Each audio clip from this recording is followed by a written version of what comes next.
Bonjour tout le monde, ça me fait grandement plaisir de vous retrouver. Je suis Ethel Côté, experte en développement stratégique à l'ACFO SDG. Là, vous voyez que j'ai mon grand gilet là, très chaud parce qu'il fait froid aujourd'hui. Donc, vous écoutez cet enregistrement qui a été filmé à -20 à l'extérieur aujourd'hui. Donc, au plaisir. Et sur ce, on va partager l'écran pour débuter en grand. Donc, dans le cadre des mercredis économiques, une série virtuelle organisée par la SDG, financée par le gouvernement du Canada, parce que ça rentre dans notre programmation récréative, communautaire, économique. Le thème d'aujourd'hui, c'est à la recherche d'idées d'affaires.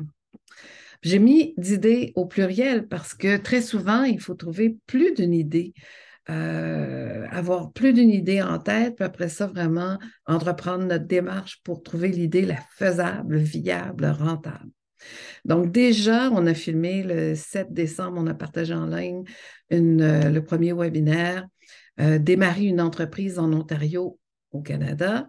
Le 14 décembre, incorporer une entreprise privée, sociale ou collective. Parce que oui, au Canada et en Ontario, on peut créer une variété, il y a une variété de structures légales qui peuvent porter notre projet d'affaires. Donc, on peut l'incorporer ou l'enregistrer d'une différente façon. Vous voyez les différentes thématiques à tous les mercredis à 12h30 en ligne sur la page Facebook de la FOSDG. On vous partagera une vidéo. Donc, vous pouvez déjà voir sur YouTube et la page Facebook les vidéos du 7 décembre et du 14 décembre. Les prochaines thématiques seront sur les diverses structures légales pour entreprendre. Donc, oui, là, on va rentrer plus dans le détail. On va voir les coûts pour les incorporer, les faire reconnaître, mais plus que ça, on va regarder les avantages et les inconvénients. Le 25 janvier, ça sera les étapes de développement d'une entreprise. Le 1er février, dans une logique de design thinking, de ne pas trop investir de temps, par exemple, à rédiger notre plan d'affaires. Ça peut prendre entre 200 et 250 heures pour un plan d'affaires de base. Il y a un nouvel outil qui est le modèle d'affaires ou le canevas d'affaires. Il y en a même qui appellent ça la matrice d'affaires pour notre projet d'affaires. Donc, c'est une page où est-ce qu'on trouve toute l'information stratégique pour porter notre projet d'affaires, le réaliser. Euh, Par la suite, le 8 février, ça serait le plan d'affaires. Le 15 février, on va vraiment regarder toutes les stratégies possibles, 23 stratégies possibles pour financer notre projet d'affaires. Et finalement, le 22 février, l'importance du réseautage d'affaires. Pour faire des affaires, on ne fait pas des affaires seuls. On a besoin de fournisseurs, on a besoin de gens qui vont vendre nos produits ou des gens qui vont les promouvoir. Des fois, on fait partie d'un réseau d'entraide, d'une chambre de commerce. Donc, on va regarder vraiment tous ces aspects-là. Mais débutons aujourd'hui, 11 janvier, à la recherche d'idées d'entreprise. Donc, je suis à côté. Je suis une entrepreneur sociale. J'ai testé même plusieurs structures pour entreprendre au Canada. Ma première entreprise, c'était Mécénard, incorporée au niveau comme société fédérale par action à numéro. C'était dans l'événementiel. J'ai touché aussi à l'entrepreneuriat à propriétaire unique, enregistré, une entreprise individuelle. Maintenant, Mécénès, c'est une société fédérale à capital action. Et on a créé aussi une organisation communautaire, une entreprise d'économie sociale, Institut social pour la formation.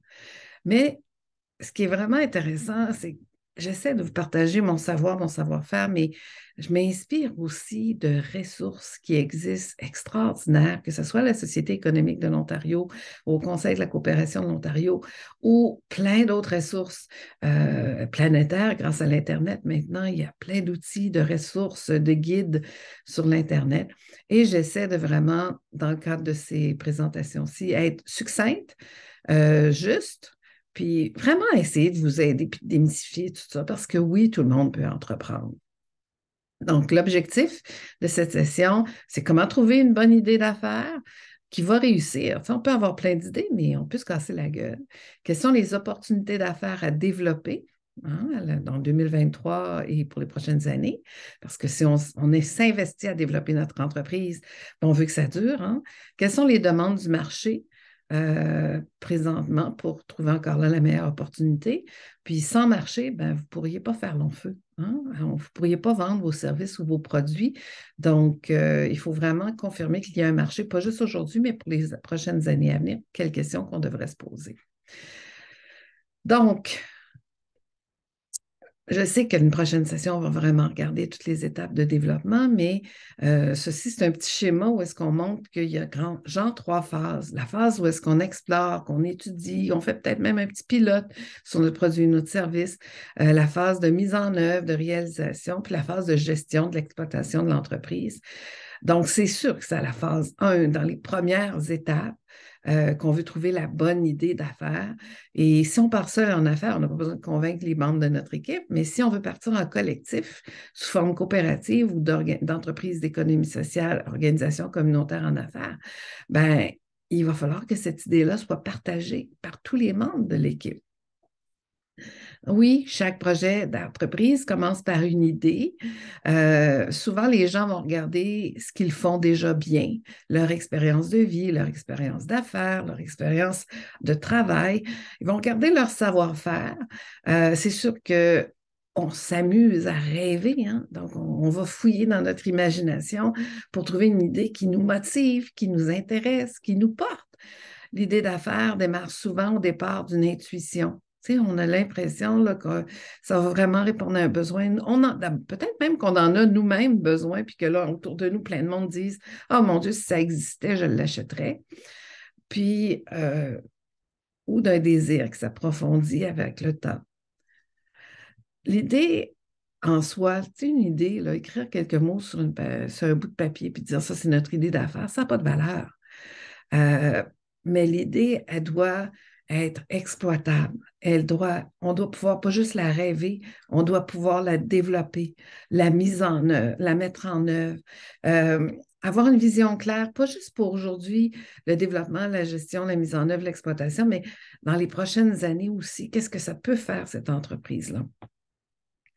Souvent, une bonne idée d'affaires, c'est aussi après qu'on a bien observé notre environnement pour voir qu'est-ce qui se passe, quels sont les besoins, tout ça.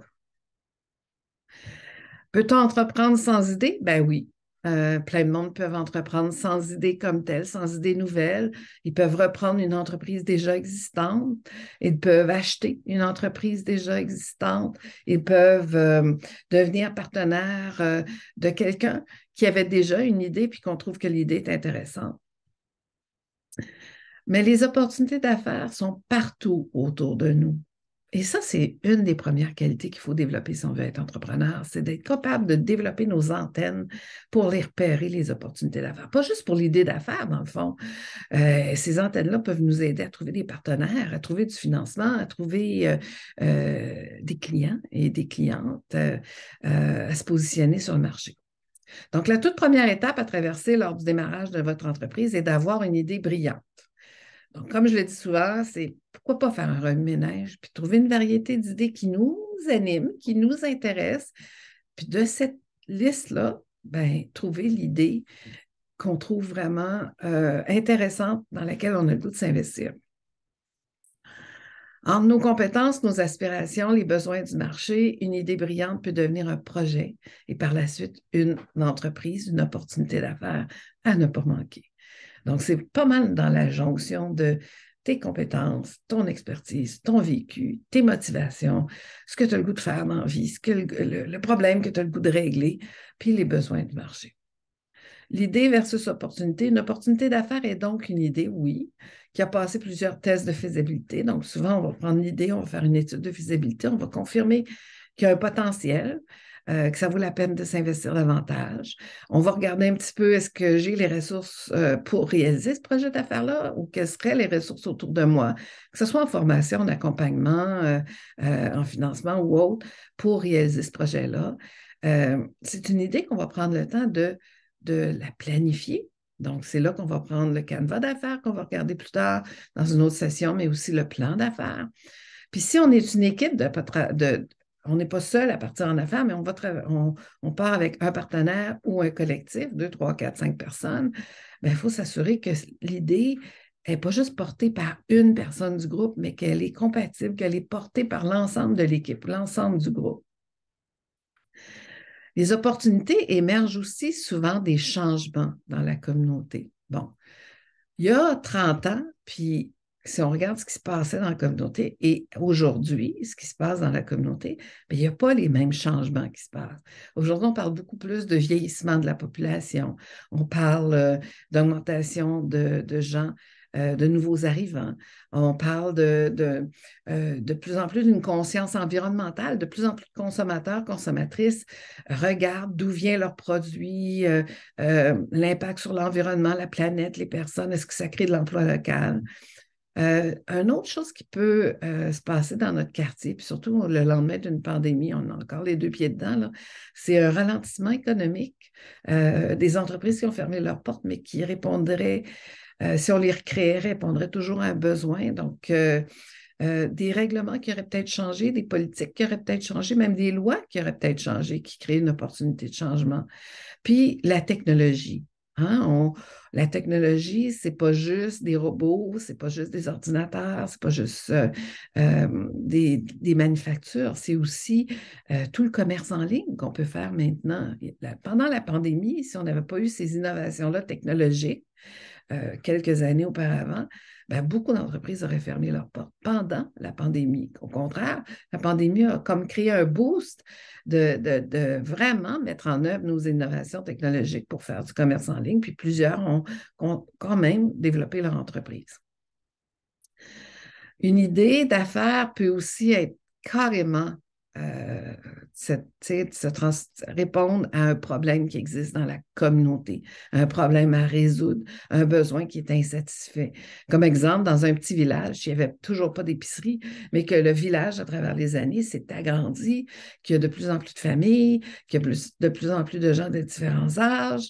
Il y a même le conseil scolaire qui a développé une école parce que là, il y avait tellement d'enfants, tellement de familles dans ce nouveau quartier-là, en banlieue d'Ottawa ou ben, peut-être que le besoin alimentaire va faire en sorte que dans ce nouveau quartier-là, qui est très grand, présente une opportunité d'affaires pour développer une épicerie dans ce nouveau quartier-là. Donc, vous voyez, il y avait un problème. C'est un quartier qui n'existait pas, c'est un quartier qui s'est créé, c'est un quartier qui a grandi à travers le temps. Donc, il y a 30 ans, il n'y avait pas ce problème-là alimentaire dans ce coin-là de notre province, mais ça s'est développé. Puis tout d'un coup, oups, il y a vraiment un problème. Les gens veulent acheter leur bouffe le plus près possible de leur maison. Donc, il y a un besoin insatisfait d'une proximité alimentaire. Puis, le problème, c'est ça. Donc, la solution, c'est peut-être de développer une épicerie dans ce nouveau quartier-là.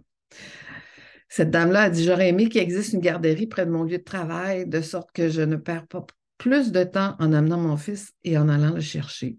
Des fois, il faut partir carrément très loin de notre maison pour aller mener nos enfants à la garderie. Puis, après ça, il faut faire le même trajet à la fin de la journée. Quand pourtant, s'il y avait des garderies à proximité d'une masse de gens qui ont des jeunes enfants, ben ces garderies-là pourraient avoir même tous les enfants nécessaires pour être faisables et viables. Mais plus que ça, il y aurait peut-être même une liste d'attente et ça pourrait perdurer dans le temps. Donc, vous voyez, il y avait un besoin. La maman s'en rend compte avec l'enfant, elle peut en parler avec plein de monde. Peut-être qu'elle ne va pas démarrer la garderie, mais peut-être dans son environnement. Si vous étiez dans son environnement, service de garde vous intéressait, vos antennes sont pas allumées, là, mais presque pour entendre ces opportunités-là, ben, vous feriez peut-être un petit sondage auprès des personnes qui travaillent dans les entreprises aux alentours de l'endroit de travail de cette dame. Puis, opportunité d'affaires, démarrer une garderie dans cette région-là, serait peut-être pas juste faisable, mais viable, parce qu'il y a déjà des gens qui seraient prêts à amener leurs enfants rapidement. Il y en a d'autres qui vont regarder dans leur quartier, ah ben tiens, regardons, il y a des restaurants, des résidences, il y a des petites entreprises, puis il n'y a personne qui fait de la collecte d'ordures recyclables. c'est arrivé encore. Bon, dans les villes, ça se passe, mais dans les villages, pas tous les villages encore qu'on recycle les matières résiduelles pour possiblement les transformer. Donc, cette personne-là, dans ce dessin-ci, ça représente entre autres quelqu'un qui a vu dans son quartier que personne ne faisait ça, que c'était un problème parce que les déchets s'entassaient ou étaient mis dans les dépotoirs avec tous les autres déchets, rien n'était recyclé. Puis, peut-être cette personne-là va créer une entreprise qui va pouvoir récupérer des matières récupérables, recyclables et les transformer, puis peut-être même les vendre localement. Donc, vous voyez, il faut vraiment observer autour de nous. Des fois, c'est très près de nous qui pourrait avoir une idée d'entreprise. Mais l'opportunité d'affaires, elle doit être réelle. Elle doit vous attirer, mais attirer plein d'autres mondes. Il faut qu'elle soit durable. Hein? On ne la crée pas juste, comme je disais tout à l'heure, pour qu'elle dure 5 minutes ou une année. On veut qu'elle dure 10 ans, 15 ans, 20 ans ou même tout le temps, qui va continuer à se transformer pour continuer à répondre aux besoins à travers le temps. On ne veut pas prendre 10 ans pour la développer, cette opportunité d'affaires-là. Donc, il faut que ça soit planifiable dans le temps. Puis, il faut qu'elle amène de la valeur, cette opportunité d'affaires-là. On ne vient pas créer le 10e restaurant italien sur la même rue. On vient peut-être créer une nouvelle entreprise qui va être complémentaire à celle qui existe déjà, mais qui amène de la valeur et qui répond à un besoin dans ce quartier-là ou cette rue-là ou dans ce village. Le modèle Timmins met en lien dans le processus entrepreneurial, oui, il y a une idée, elle se doit d'être créative, elle doit se positionner dans l'environnement, on doit être capable de mobiliser les ressources nécessaires pour la réaliser. Puis, le fondateur ou la fondatrice peut partir seule, mais si elle a besoin de gens, il faut qu'elle se crée une équipe gagnante pour réaliser cette opportunité-là. Donc, lui, il a essayé de voir quels sont les éléments qu'il faut enligner ou aligner pour vraiment passer d'un contexte complexe, ambigu, à un environnement qui serait propice à développer l'opportunité d'affaires. Donc, l'opportunité, c'est création de quelque chose de nouveau ou quelque chose qu'on va transformer. Il faut qu'il y ait un marché pour acheter ces produits, ces services-là que notre entreprise va vendre. Ça peut être un processus de production, un processus d'affaires, un produit, un service. Quand je dis que c'est intérêt de substituer au concept d'idée celui de problème à résoudre, c'est comme je mentionnais tout à l'heure, une opportunité, ça peut être, oui, créer quelque chose de nouveau. Oui, ça peut être de transformer quelque chose qui ne répond plus aux besoins, mais qu'on va le transformer, puis ça va répondre aux besoins toujours insatisfaits ou mal satisfaits. Souvent, les gens vont chercher des opportunités d'affaires dans les mêmes secteurs qui sont surexploités dans leur quartier, dans leur ville, dans leur village. Donc, ce petit dessin-là, désolé que c'est en anglais, je ne le trouvais pas en français, mais vous voyez plein de monde qui pêche dans la même région, mais ils pêchent des petits poissons parce qu'il n'y a pas de potentiel de créer vraiment des entreprises qui seraient de plus grandes, qui partiraient des marées petites, mais qui auraient le potentiel de grandir, d'avoir plus d'impact, créer plus d'emplois. Puis vous voyez la personne qui est toute seule sur son bateau à une autre partie du lac, ben lui, vu qu'il peut observer beaucoup plus large, il peut sentir ce qui se passe dans l'environnement, puis il n'est pas en compétition avec plein de monde qui vont se compétitionner pour créer des petites entreprises, ben il va peut-être trouver une opportunité qui a beaucoup plus de potentiel de grandir. Vous voyez aussi que dans le dessin, il y en a même qui vont sortir du bateau puis plonger. Puis plus on va dans notre recherche, dans notre observation, puis qu'on regarde différentes couches, comme exemple, est-ce que oui, il y a un besoin? Est-ce qu'il y a un marché? Est-ce que c'est le meilleur endroit? Est-ce qu'il y a trop de compétition? Est-ce qu'il y a trop de concurrence? Est-ce qu'il y a déjà du monde qui offre un service ou un produit qui répond à ce problème-là? Donc, quand la personne plonge, puis elle fouille davantage, c'est tous les aspects pour trouver la meilleure idée, mais souvent, là, on trouve vraiment la meilleure idée ou la plus grande idée pour passer en affaires. Les caractéristiques des entreprises gagnantes, ben oui, il faut qu'il y ait une opportunité, il faut qu'il y ait un marché, il faut que l'entrepreneur, vous, comme entrepreneur, vous soyez leader. Même si vous êtes seul en entreprise, il faut devenir leader avec notre entreprise dans notre secteur d'activité. Il y a de la place à la créativité, le désir vraiment d'innover, le désir d'agir. Si on a créé une équipe, ben, on se crée une équipe pas d'incompétents, on se crée une équipe hors pair, une équipe qui va avoir les compétences, les expériences, les expertises pour vraiment porter le projet. Puis, on vise la durabilité, la viabilité à long terme. Quelques pistes, on sort, on va regarder comment la société fonctionne autour de soi. On note tout ce qui dérange, tout ce que nous-mêmes, on n'aime pas et ce qu'on aimerait améliorer. Puis on peut regarder s'il y a plein d'autres mondes comme nous qui n'aiment pas ça puis qui aimeraient améliorer les choses. On développe des solutions, des hypothèses, des solutions qui pourraient être simples et rapides à mettre en place. On se concentre sur un seul problème à la fois. Des fois, on regarde 3, 4 problèmes, puis on se dit, ah, c'est telle entreprise va répondre à tout ça. Peut-être qu'on va se casser la gueule, peut-être qu'on ne va pas se concentrer sur l'élément clé qui serait le porteur du projet d'affaires. Ça, c'est quelques pistes, mais on va approfondir davantage. Souvent, une opportunité d'affaires a beaucoup plus de chances si on n'a pas besoin de beaucoup de capital de démarrage. Quand on a besoin de 3 millions de dollars pour partir en affaires, mais qu'on a 5 000 $ dans notre compte de banque, ça risque d'être très ardu. Même si on a la meilleure idée de la planète, il va falloir travailler sur notre crédit, vraiment faire nos devoirs, démontrer plein de choses pour que quelqu'un croie en nous et croie dans notre projet d'affaires. L'idée d'affaires doit être capable de récupérer son investissement en moins de 2 ans. C'est un des aspects financiers gagnants. Si ça prend 15 ans pour rembourser tous nos prêts, oui, ça peut être une bonne idée d'affaires, mais c'est peut-être très risqué. Une bonne processus entrepreneurial pour une bonne idée d'affaires au niveau du marché, c'est qu'il y a un potentiel de croissance. Ça ne nous prend pas 50 ans à avoir une petite partie du marché.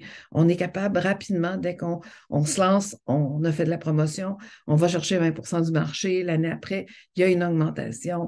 À chaque année, on voit qu'il y a de plus en plus de gens qui achètent. Quand on dit augmentation du marché, croissance du marché, c'est qu'il y a de plus en plus de gens qui achètent nos produits. Faut être quand même bien localisé. L'endroit est critique.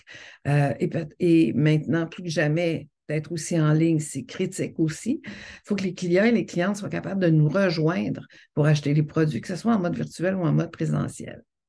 Puis, il faut qu'il y ait vraiment un marché réel. Il est nécessaire d'avoir toutes les ressources en place pour se lancer en affaires. C'est une fausse croyance. Souvent, les gens disent, ben, si je n'ai pas tout l'argent qu'il me faut, je ne pourrai jamais démarrer.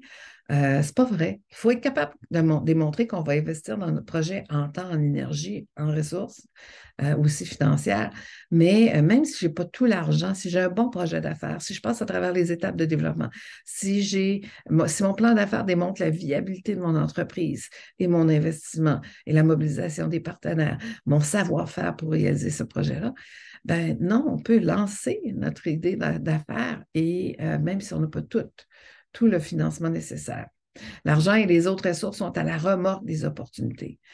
Il y a tellement d'argent en Ontario pour investir dans des projets d'affaires qui ne trouvent pas preneurs parce qu'il n'y a pas assez d'entrepreneurs qui vont penser à des opportunités d'affaires puis qui vont les mener à terme.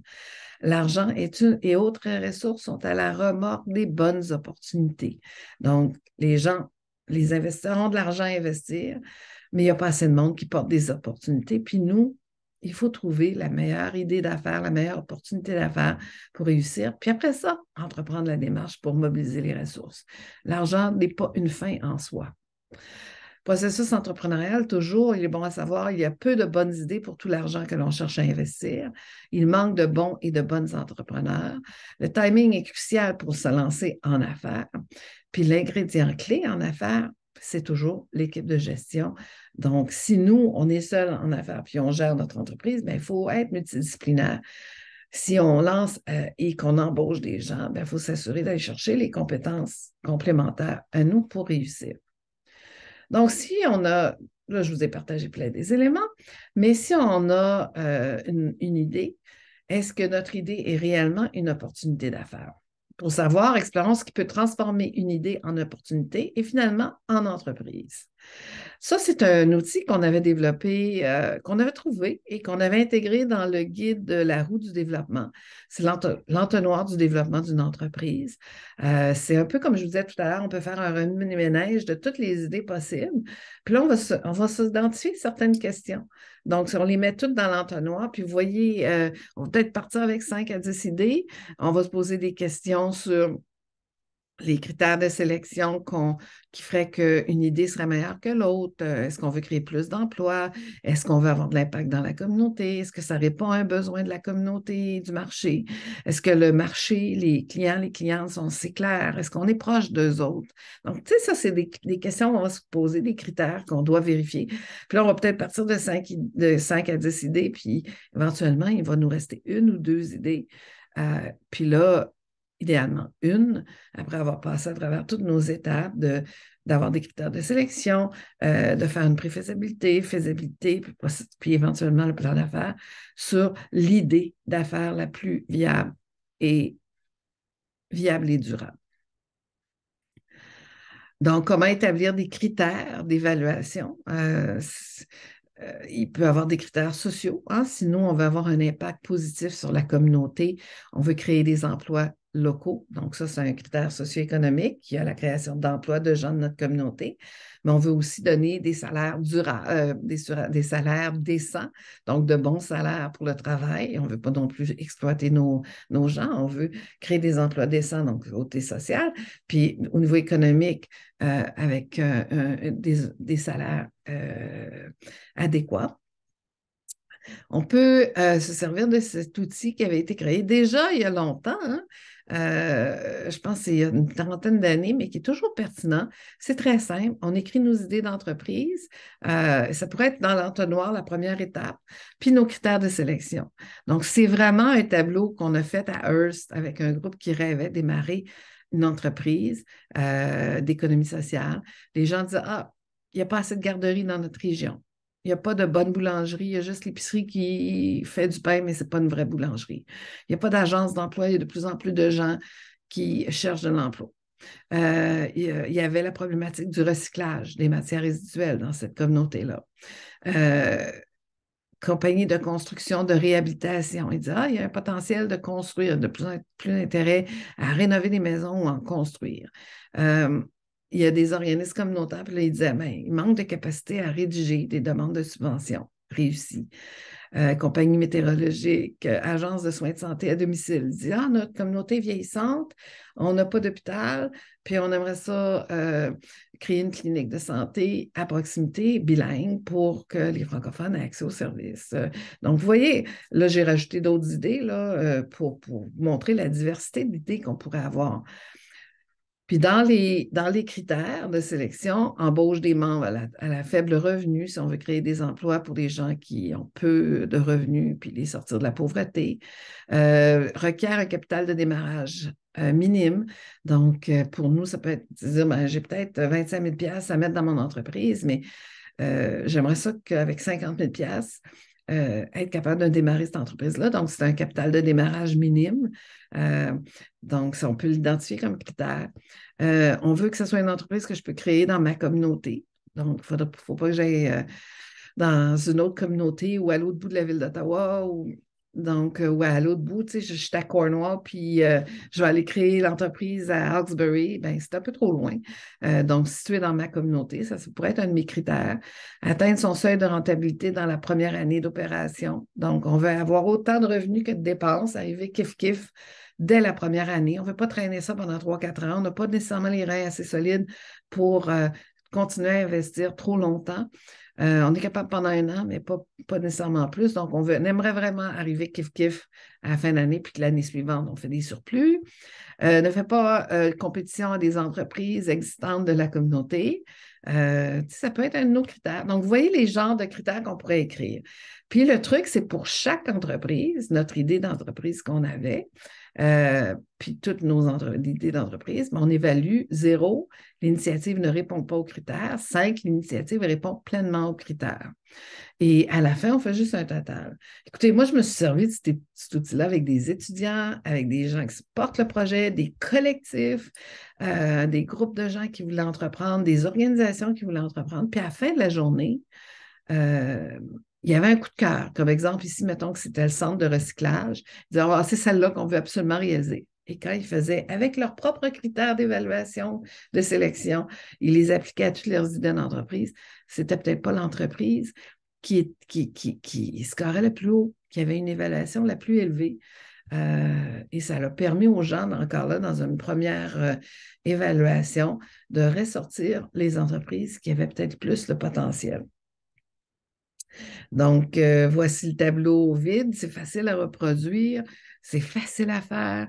Vous n'avez pas à trouver une liste de critères. Vous partez avec vos critères à vous. Vous n'avez pas besoin de partir d'une liste d'idées de projets avec tout ce que je vous ai dit tout à l'heure. Après, vous avez fait votre observation. C'est quoi les problèmes dans votre communauté? C'est quoi qui vous motive? C'est quoi que vous avez vraiment le goût de faire avec vos compétences, vos savoirs? Qu'est-ce que vous êtes capable de vendre comme service et produit? Avec tout ça en tête, essayez de trouver vos idées d'entreprise. Vous les écrivez. Puis après ça, vous faites ce travail-là. Ça serait votre première sélection. Puis à la fin, ben, les totaux, vous allez voir quelle entreprise qui a le plus de potentiel. Il y a d'autres genres de tableaux que vous pouvez aussi utiliser. Si vous avez une idée d'entreprise, décrivez votre idée. Donc, avec un petit peu plus de jus, le tableau précédent, c'était juste le nom de l'entreprise. Là, si on a besoin, on est en groupe, par exemple, ça vaut peut-être la peine de s'assurer qu'on explique c'est quoi l'idée dans chacune des idées d'entreprise, à quel besoin cette entreprise-là va répondre sur le marché. Qu'est-ce qu'elle va vraiment vendre comme produits et services? Ça serait qui les clients potentiels? Comment je vais vendre mon produit et mon service? Est-ce qu'on va le faire en ligne? Est-ce que j'ai besoin d'une boutique? Puis, est-ce que dans mon environnement, mon entreprise dépend de plein d'autres services à proximité? L'autre, c'est un autre tableau que vous pourriez faire pour, encore là, alimenter votre ménage. C'est un tableau où est-ce qu'on vous dit, ben, soyez honnête avec votre propre auto-évaluation, mes intérêts, j'apprécie faire, mon expérience, mon réseau professionnel. Je préfère travailler avec beaucoup de gens, être actif, faire du travail physique, me concentrer sur les détails techniques. Puis là, trouver les domaines d'affaires potentiels en lien avec mes intérêts, mes expériences, puis les types d'affaires potentielles en fonction de mon réseau professionnel, puis ce que j'aime faire dans la vie. Donc, juste ces deux tableaux-là peuvent aussi alimenter votre réflexion, alimenter votre ménage. Puis, si vous êtes seul, ben, vous complétez ces choses-là par vous-même. Sinon, vous pouvez le faire en groupe, encore là, si vous démarrez avec des partenaires. Ça, c'est le canevas d'affaires. Comme je vous l'ai dit tout à l'heure, on va avoir une session strictement là-dessus. C'est le canevas d'affaires, la matrice d'affaires, où est-ce qu'encore là, on répond un peu aux questions qu'on a abordées jusqu'à maintenant, mais sur la page, une page, on aura tous les éléments clés pour dire est-ce que notre entreprise répond réellement à un besoin? Est-ce qu'elle amène de la valeur dans l'équation communautaire économique? Est-ce qu'elle a le potentiel de croître? Est-ce qu'elle répond réellement aux besoins? Puis après ça, vous allez avoir vraiment un document de base pour peut-être choisir la meilleure idée d'affaires et réaliser votre plan d'affaires. Les secteurs porteurs au niveau du développement d'entreprise, bien, la tendance du magasinage en ligne, hein, ça existait avant la pandémie. Et c'est de plus en plus présent maintenant. D'ailleurs, des entreprises qui ne seraient pas présentes en ligne peuvent vraiment avoir des difficultés à se croître. Les autres secteurs propices à l'émergence d'idées sont notamment le développement durable. Hein. De plus en plus de gens se questionnent sur l'environnement, la protection de l'environnement, tout ce qui est nouvelles technologies, les biotechnologies, tous les services de santé. Oui, il y a les hôpitaux, oui, il y a les cliniques de santé officielles, mais il y a plein de services de proximité qui peuvent se créer pour offrir de l'accompagnement aux personnes ou répondre à des problèmes de santé communautaire. Puis il y en a d'autres, secteurs porteurs, c'est quand on va avoir une idée, on va vouloir tester notre idée ou avoir un prototype, créer un blog, puis il y en a même qui vont créer une publicité sur ce prototype-là dans Google AdWords. Le coût est modique, soit environ 50 $. Puis avec le nombre de clics et de visiteurs, vous serez capable de mesurer l'intérêt pour votre produit. Mais écoutez, Vous allez me dire, ah, c'est nono, cette idée-là. Mais j'ai navigué dans l'Internet et j'ai vu une dame qui a fait ça, qui a fait son prototype, c'est un vêtement. Elle l'a mis en ligne dans Google AdWords. Elle a payé 50 $. Elle a eu 3 000 commandes. Donc, le capital qu'elle avait besoin pour démarrer son entreprise, est-ce que c'était encore un problème? Non, mesdames et messieurs. Au contraire. Et là, ben, elle l'avait fait, ce contexte-là, dans un contexte où est-ce qu'elle pouvait continuer à transposer et faire grandir sa présence en ligne. Et cette dame-là, maintenant, elle a toute une équipe. En peu de temps, elle a toute une équipe de production et elle vend ses produits. Avoir une idée, c'est une chose, mais en faire une entreprise avec 1 million de chiffre d'affaires, c'est tout un autre défi. Mais votre limite, c'est votre imagination et permettez-vous de rêver, permettez-vous d'entreprendre une démarche où est-ce qu'on va passer du rêve à l'idée, de l'idée au projet et du projet à l'entreprise. Sur ce, c'était très agréable de vous retrouver et on se retrouve mercredi prochain. Au revoir.